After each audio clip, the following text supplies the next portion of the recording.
I'm Barbara Taffy. Thank you for visiting my alternative health and beauty channel. Are you curious about how to become more alkaline? Well, today I want to talk to you about the pH levels of our body. We're all on a scale between 0 and 14 of acidity versus alkalinity. The normal pH level, or neutral level rather, is just about a 7, and that's really the optimum level.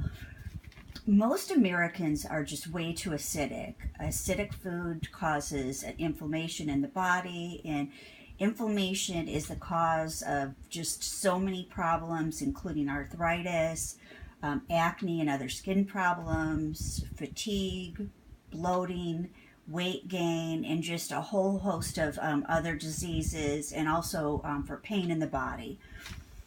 Our organs really need to work hard to retain the normal pH balance. So when our lifestyle and the foods we're bringing in are too acidic, in order to actually survive, the body and our organs need to retain the neutrality of about a 7 point for the pH levels.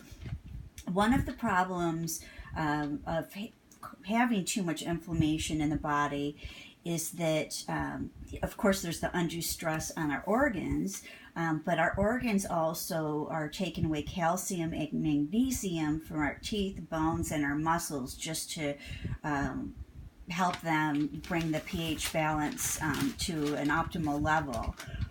When we eat a more alkaline diet, our skin looks better, we have a more restful sleep, we're more energetic, our immune system functions better, and we're a lot more mentally focused.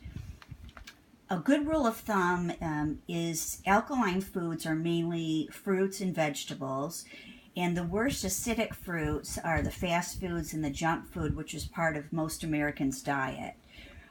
Some of the shortcuts to becoming more alkaline are drinking lemon water, particularly first thing in the morning, adding apple cider vinegar to your diet, preferably organic. You can even put just a tablespoon of it in a glass of water and drink that. Drinking alkaline water, which you can purchase from most health food stores. You would think that the majority of water itself would be alkaline, but that's not always the case. And you can purchase alkaline water, which is a 9 pH, which really just helps you get to that alkaline neutrality. Exercise is also key because when we sweat, acid is released, and overall exercise is just so great for the body, but it helps with our alkaline acidic balance as well. Some of the superfoods to eat are watermelon, asparagus, avocados, bananas, carrots, celery, and parsley, and really any kind of green food. Wheatgrass in particular is great, so is chlorella. I mentioned parsley already, alfalfa, so anything of that nature, anything green, you should go for that. Please feel free to ask me any questions you have in the comment section below. And if you like the content, please subscribe to my channel. Thanks again.